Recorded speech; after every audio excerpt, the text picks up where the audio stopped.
سننے والے کو میرا آداب و سلام۔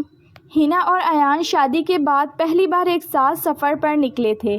پہاڑوں کے درمیان چھپا ہوا ایک خوبصورت سا ہوٹل تھا جہاں خاموشی بھی بولتی محسوس ہوتی تھی۔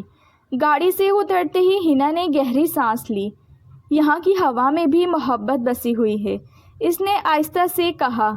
ایان نے مسکرا کر اس کی طرف دیکھا۔ اس لیے تو تمہیں یہاں لایا ہوں۔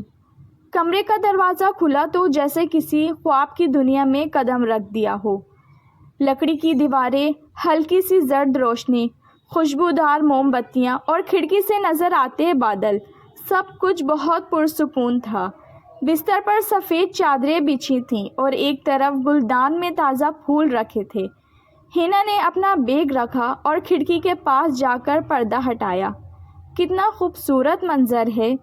ایان خاموشی سے اس کے قریب آ کر کھڑا ہو گیا۔ یہ منظر بھی تب ہی خوبصورت ہے جب تم ساتھ ہو۔ دونوں صوفے پر بیٹھ گئے، باتیں ہونے لگیں، بچپن کی یادیں، شادی کے دن کی گھبراہٹ اور مستقبل کے خواب۔ ہر لفظ کے ساتھ دل اور قریب آتے گئے۔ ایان نے نرمی سے ہینا کا ہاتھ تھام لیا۔ اس لمس میں محبت تھی، اعتماد تھا اور ایک نئی زندگی کا وعدہ بھی۔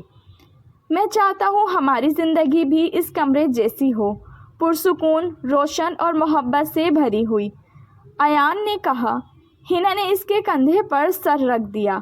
اگر تم ساتھ ہو تو ہر جگہ جنت لگتی ہے۔ کھڑکی سے باہر سرد ہوا چل رہی تھی، مگر کمرے کے اندر دو دلوں کی گرمی نے ہر چیز کو مکمل کر دیا تھا۔ یہ ان کی محبت کی نئی شروعات تھی، خاموش، سچی اور ہمیشہ کے لیے۔ اگر آپ کو میری کہانی پسند آئی ہو تو میرے چینل کو سبسکرائب کیجیے۔ رکھیے اپنا بہت زیادہ خیال۔ کل ملوں گی آپ کے ساتھ نئی کہانی کے ساتھ۔ اجازت دیجیے۔ اللہ حافظ۔